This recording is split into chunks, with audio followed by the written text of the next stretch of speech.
You talked about how much you appreciated what Oregon does, yesterday, the way they play.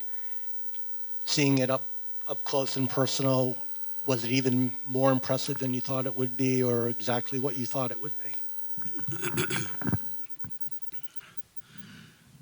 Yeah, I mean, you watch how easily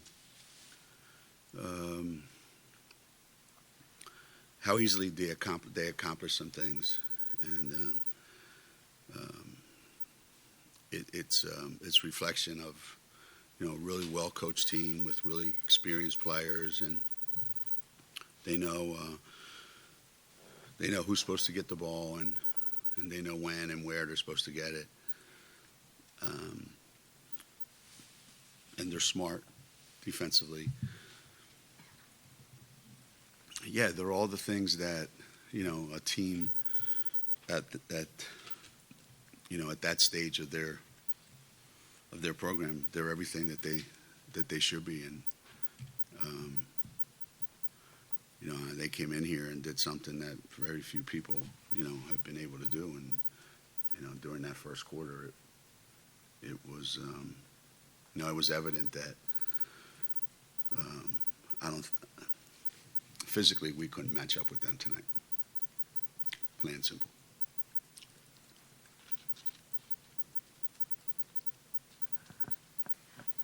Megan struggled tonight, went 3 for 16. It seems like just in these bigger games that she hasn't really just been able to find her shot, or the defense has been able to stop her.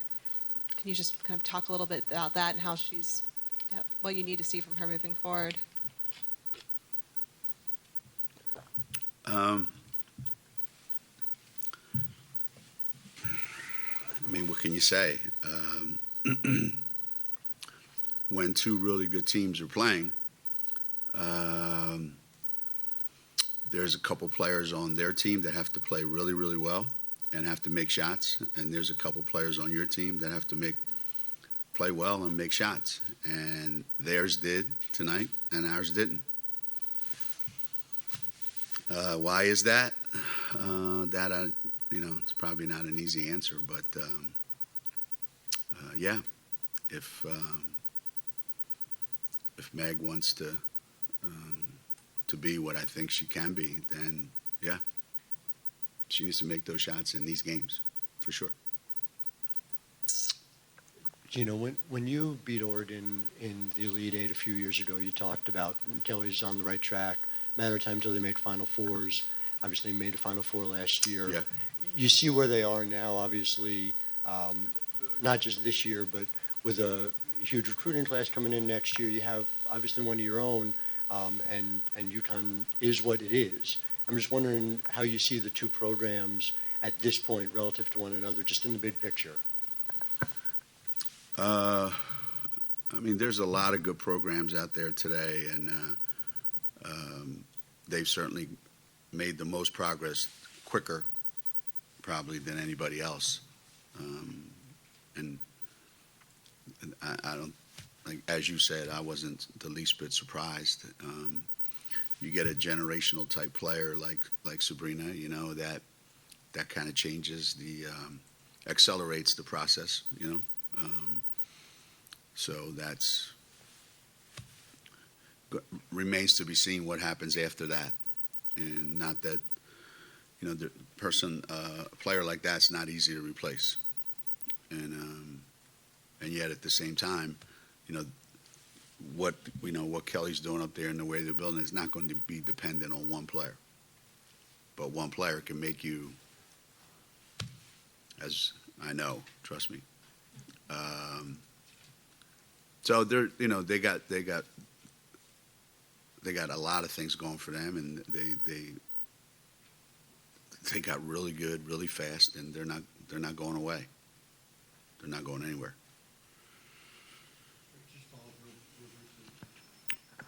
Do you see Paige as that type I don't of know. player? I don't know. That remains to be seen.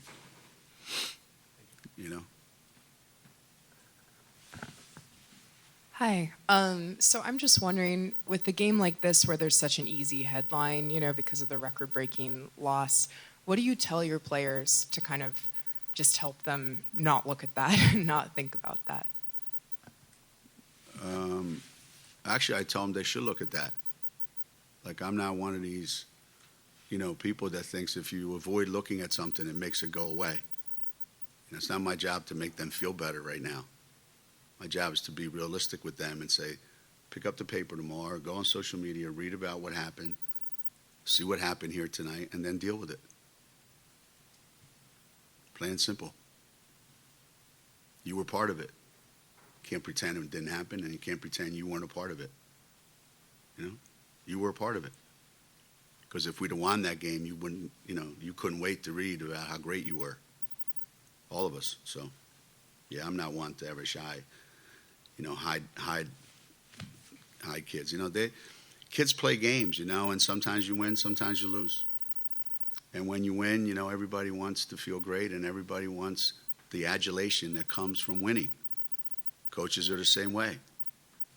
And when you lose and you get your butt kicked, the other side of that, you should feel the other side of that too. To remind you that there's two sides to every game. Otherwise, you end up, I only want to be around when we win. I don't want to face the music when we lose. That's not real life. Well, it's real life in today's world, but not real life in the real life world. Geno,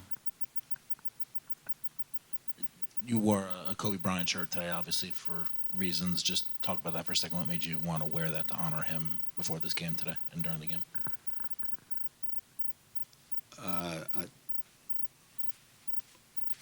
was hoping to live vicariously through him, that he would come back, his spirit would come back and enter into all my players and infuse them with the work ethic and the tenacity and the competitiveness that he had. But didn't play out that way. Someone sent it to me that was at that Lakers game the other night when they put all those out, and so because they sent it to me and because they thought enough of it, I decided I should wear it. Geno, Ruthie Hebert, I'm sure was a big part of this stay out. How does she go off for 22 and 12 and one of a obviously really dominating performance? Yeah. I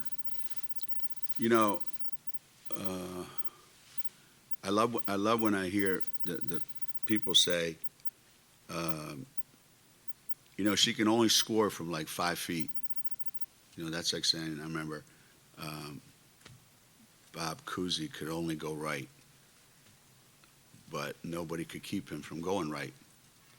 So Ruthie gets the shot she wants and knows how to get it, and she gets it as many times as she can and then makes it. That's a sign of a hell of a player. And today she faced very little competition in the lane. So it was, it was a senior like her having her way against our guys in the lane. It's a big change from when she was a freshman, obviously. She's a hell of a player. Geno, you guys were outscored 44-14 in the paint. There's Yeah. probably about 3 or 4 stories in there. Yeah. They ran a lot off the pick and roll. You got, physically outmanned. Yeah. Didn't score. They scored. Which part bothered you the most, or any insight you can give me? What does those numbers tell you? Well,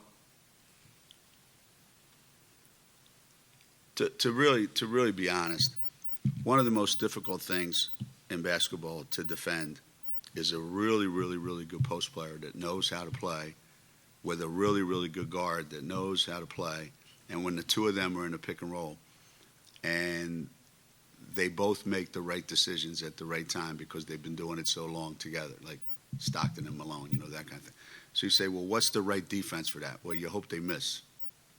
But there are things that you need to be able to do to try to minimize that, and we couldn't do it tonight.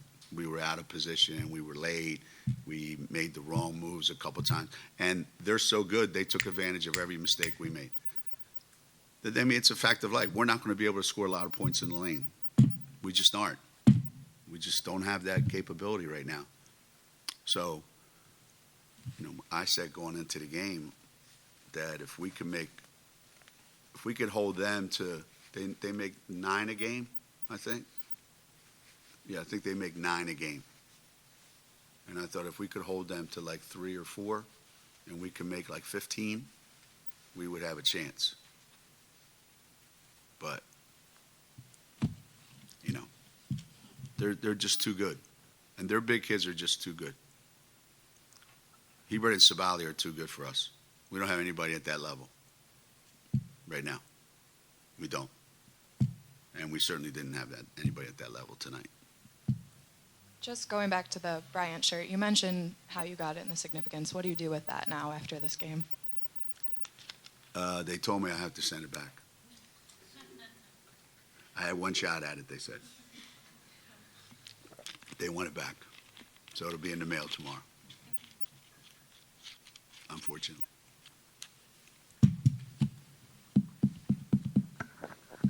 Obviously, you guys have a few days before the next game, and then another big matchup on Monday. Yeah. Obviously, a completely different team with its own challenges, but Yeah. what do you want your team to take away from tonight that hopefully they can try and use on a week from today?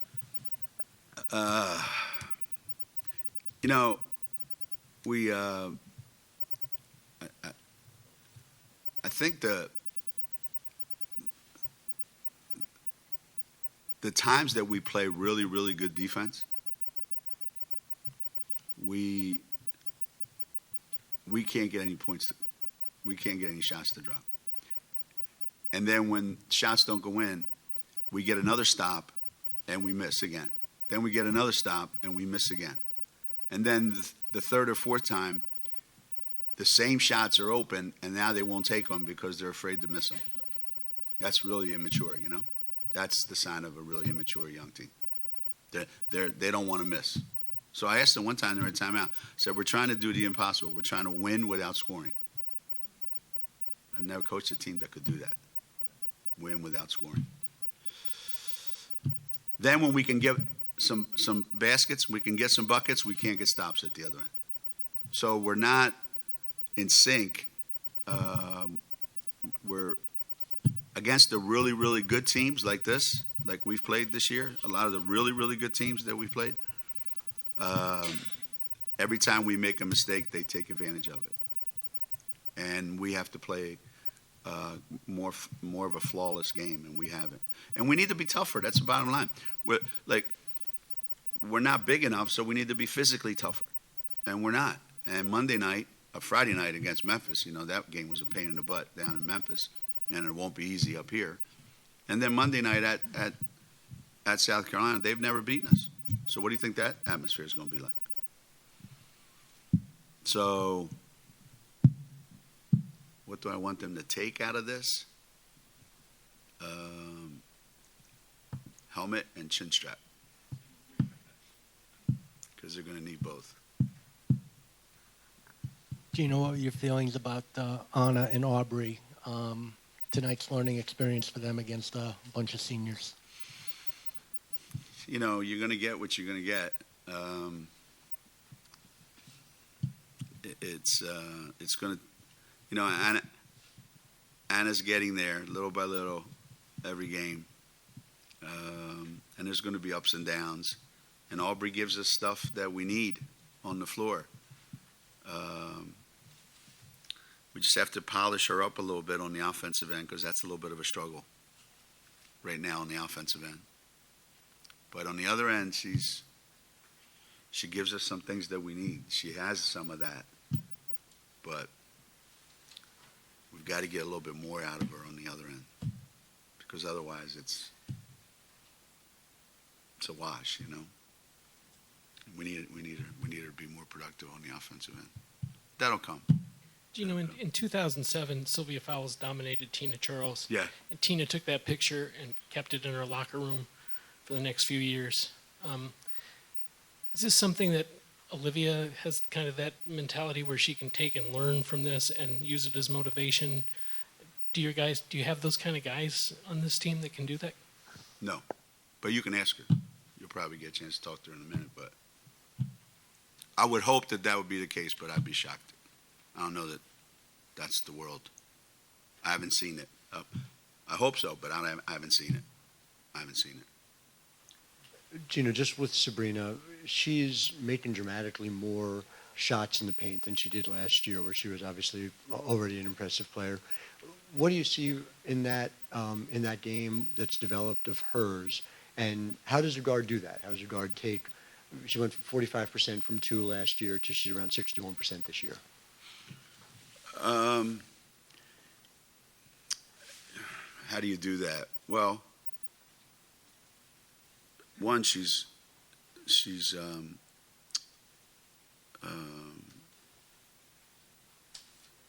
what's the word? She's savvy enough to know this is when I shoot it and this is when I don't. And this is a good shot and she took some bad shots tonight too. And that's going to happen when you have the ball as much as she has and when you go in the lane and there's a lot of traffic in there. And she didn't get to the free throw line tonight as much as she does some other nights because there was nobody near her most of the night, you know. But I think it's most good guards have to be able to do a couple things. One, they have to be able to be lights out three-point shooters, which on the move, which that's not been her strength. Or they have to be able to create offense some other ways. And with her, it's get in the lane, get a bucket, get fouled, get an assist. And the object tonight going in was, okay, look, let's not let her get 20 and 15 because now that's a lot of points that she's responsible for. And I don't know how many assists she finished with tonight. 9. So she still got her 9 assists, but she didn't get as many points. So they didn't get their average, but they didn't need him. She's just smart. She's smart. She waits for you to make a mistake. A lot of guards, they go so fast that they don't give you a chance to make a mistake. She goes at a pace where she waits and waits and waits. And when you screw up, she takes advantage of it. Geno, a follow on Sabrina. You mentioned she's a generational player. You just laid out a lot of the reasons why. As someone who has coached and developed most all of the generational players of the last generation, realize there's still a prize to play for this season. But where does she, for you, start to rank among those names that you've been around in the scene where, again, I realize there's a prize to play for, but there's a whole lot of people here for this game, and she's a big reason why. Yeah. The interesting thing is that, you know, as I was saying, she doesn't do it with like tremendous foot speed. Like she doesn't run by you and she doesn't jump over you. She does it more old school basketball wise, and those players are few and far in between. And she beats you with her head, her eyes, and she beats you with her relentlessness and how tough she is. So I just said like 4 or 5 things that maybe 2 or 3 players in the country have, and she happens to have all those things. And if you've got those things, and you're living in a world where very few people that you're playing against have even one of those things or 2 of those things, you got a huge advantage every night you step on the floor, and that's kind of where she is. Geno, I don't know which timeout you were referring to earlier, but the very first one, when they hit you with a 10-0 run, you have to call timeout. What did you see from that opening segment, and what were you trying to get across to your players when you gathered them for that timeout?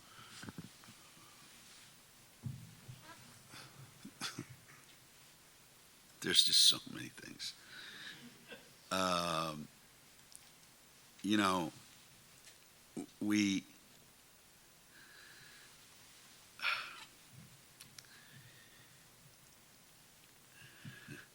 teams that are really good, and we've done a poor job with our group this year of helping them communicate better. So there were 3 or 4 in a row defensive possessions where we screwed them all up, every which way you can imagine. Totally opposite of what we went over the last 3 days. So I called timeout, and I mean, it got better, but there's, some teams are great communicators. Some are not. We are struggling with that right now. So when quick decisions have to be made defensively, sometimes we're not able to do it. And again, some teams can't take advantage of it. Then this team can take advantage of every mistake that you make. And that's why every time we changed defenses, it didn't take them long to figure it out, and they got an easy shot. Some teams, they get like this. So for 3 or 4 possessions, they don't know what you're doing. You got a veteran team like that, And it's always great to listen to your players when you ask them for suggestions. I've gotten pretty good at that. I say, what do you guys think? And it's interesting to hear their suggestions on the bench. Coach, I think we should do this. Okay. And it's almost like they have a mic in our bench because they know exactly what's coming. The other guys.